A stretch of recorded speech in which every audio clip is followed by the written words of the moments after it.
Hello mga kalasa, welcome dito sa Lutong Bisdak. So for today's video guys ay gagawa tayo ng ating maalmusal ngayong umaga. At ang ating recipe today ay itong fava beans from Middle East.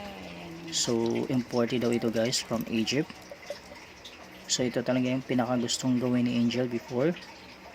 Kaya umorder pa talaga siya dito sa Lazada. First time ko lang makakatikim ng ganito. So dahil siya ang may kagustuhan nito at siya ang nakakaalam nito, so siya din yung gagawa at magluluto nito. So manonood lang ako at taga-video lang ako dito. So ang ginagawa namin after mabuksan yung beans from can, pinakuluan lang muna niya ito. So maganda daw itong pang almusal sa umaga dahil nakakabusog talaga ito. Kaya mas okay siyang pang almusal sa umaga kahit hindi tayo nagkakanin. Matagal pa rin tayo magutom. So baga ito na yung pampalit sa kanin.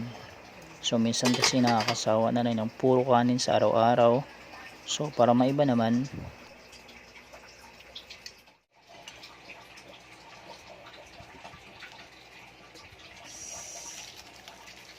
so pagkakulo niya, nilipat lang namin ito sa isang serving bowl.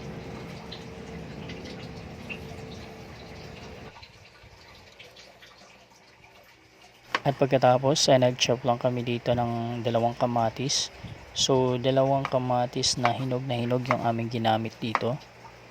Dahil mas maganda raw kapag red na red yung kamatis ang gamitin natin dito. Para mas magandang tingnan kapag hinalo na natin ito doon sa ating pinakuluang beans.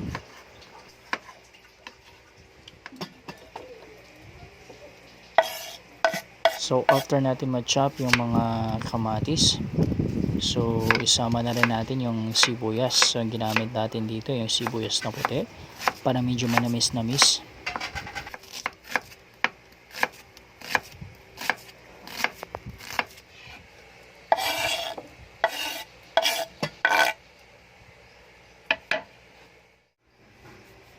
At gumamit na rin kami dito ng isang buong lemon guys.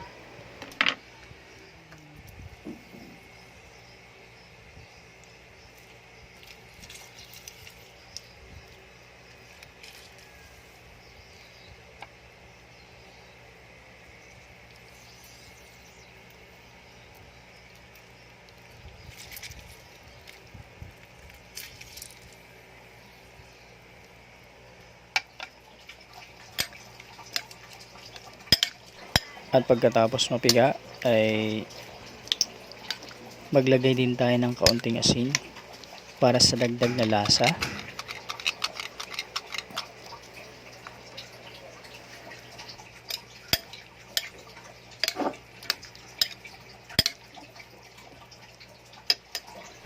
At naglagay rin kami dito ng 3 kutsarang olive oil. At i-mix lang nating maigi.